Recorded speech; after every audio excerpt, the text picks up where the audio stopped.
Selamat datang kembali di sesi Telaah Sumber Anda.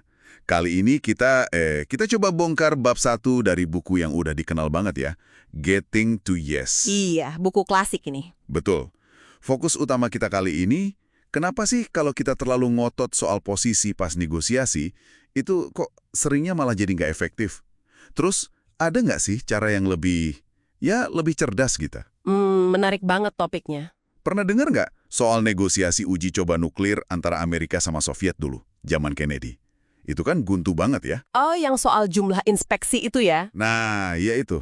Mereka sama-sama kekeh soal posisi angka inspeksi. Soviet nawarin 3 kali, EAS mintanya 10. Jauh ya bedanya? Banget. Padahal kan kalau kita lihat kepentingan di baliknya, sebenarnya beda. AS kan perlu banget verifikasi, tapi ya dua-duanya juga sama-sama nggak mau ada intrusi, ya kan? Nggak mau terlalu diganggu gitu. Intinya pengen aman tapi nggak mau ribet lah ya? Persis, ujung-ujungnya. Ya, macet total negosiasinya. Nah, ini kan kayaknya sering banget kejadian ya di mana-mana. Yuk deh kita bedah bareng, kenapa sih kok bisa gitu? Oke, siap. Jadi, apa sebenarnya biang kerok dari tawar-menawar model tarik tambang posisi ini? Rasanya tuh kayak main adu kuat aja ya, masing-masing pihak bertahan di titiknya, nunggu siapa yang nyerah duluan. Persis banget kayak gitu. Dan pendekatan ini punya beberapa masalah mendasar loh. Apa aja tuh? Pertama, seringkali hasil kesepakatannya itu nggak bijaksana. Maksudnya, ya bisa jadi nggak efisien, atau malah nutup kemungkinan buat solusi yang sebenarnya lebih bagus buat semua pihak. Oke. Jadi nggak optimal gitu ya? Betul. Kedua, prosesnya itu sendiri bisa ngerusak hubungan. Bayangin aja, isinya kan jadi adu kemauan, bukan nyari solusi bareng-bareng. Agak sengit gitu jadinya. Wah, iya juga ya. Bisa panas suasananya. Nah, terus yang ketiga, kalau pihaknya banyak, wah makin runyam lagi. Biasanya malah jadi terbentuk kubu-kubu yang kaku, yang susah banget digeser posisinya. Jadi makin kompleks ya. Ngomong-ngomong soal gaya, di buku ini kan dibedain tuh. Ada gaya tawar posisi yang lunak sama yang keras. Ya, soft sama hard bargaining. Yang lunak ini kan biasanya yang penting hubungan baik, pengen cepat sepakat aja. Kadang sampai rela deh ngalah dikit biar damai. Tapi ini kayaknya ada risikonya juga ya. Mirip cerita O. Henry itu loh. Oh, yang suami istri itu ya? Iya, istrinya jual rambut buat beli rantai jam suami, suaminya malah jual jam buat beli sisi rambut istrinya. Mungkin sepakat sih mereka, tapi apa iya itu solusi yang paling bagus? Nah, itu dia intinya. Gaya lunak ini emang rentan banget kalau ketemunya sama gaya keras. Kenapa gitu? Ya bayangin aja, kalau lawan mainnya ngopot, mungkin pakai ancaman halus atau tekanan, sementara Anda nih terus-terusan ngalah cuma biar nggak ribut, ya hasil akhirnya kemungkinan besar nggak adil dong. Jadi berat sebelah gitu ya? Pasti lebih untung buat si pihak yang keras. Ini malah kayak ngasih insentif orang buat makin keras kepala, hasilnya jadi ya suka-suka yang kuat aja, bukan berdasarkan apa yang paling masuk akal buat masalahnya. Oke, paham. Jadi intinya nih tawar-menawar posisi ini sering banget melupakan akar masalahnya ya?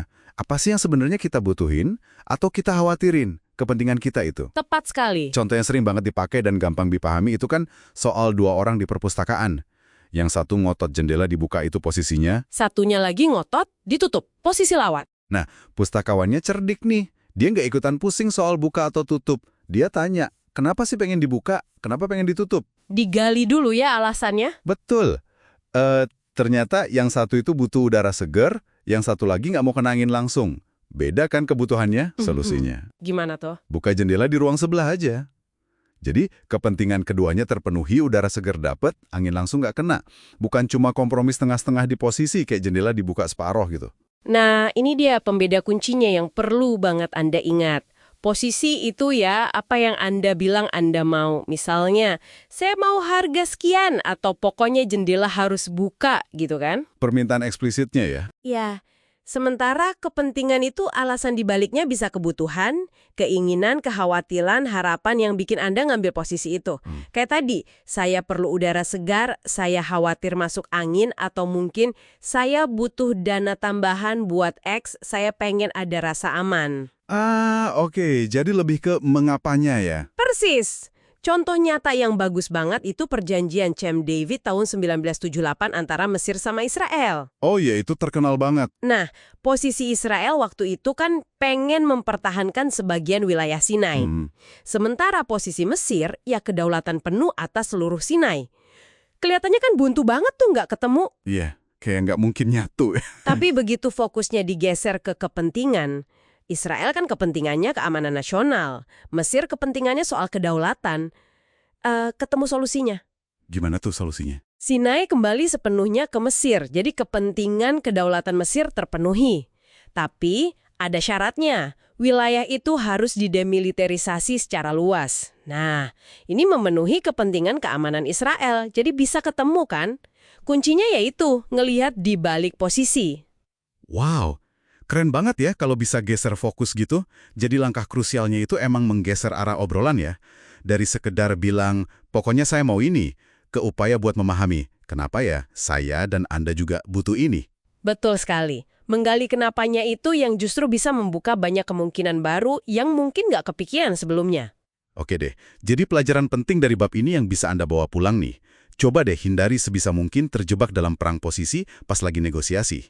Karena seringkali nggak efisien. Ya, hasilnya juga belum tentu memuaskan, dan yang paling penting, bisa bikin hubungan jadi nggak enak. Bisa rusak malah. Justru sebaliknya, coba latih diri Anda untuk menggali lebih dalam. Apa sih sebenarnya kebutuhan, keinginan, kekhawatiran, harapan, yaitu tadi kepentingan yang ada di balik posisi Anda dan juga posisi lawan bicara Anda. Fokus ke sana ya. Fokus ke sana.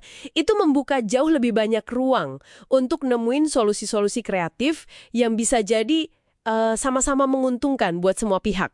Win-win solution lah istilahnya. Sip. Nah, ini mungkin sedikit tantangan buat Anda renungkan nih kalau nanti Anda negosiasi lagi. Coba deh perhatikan.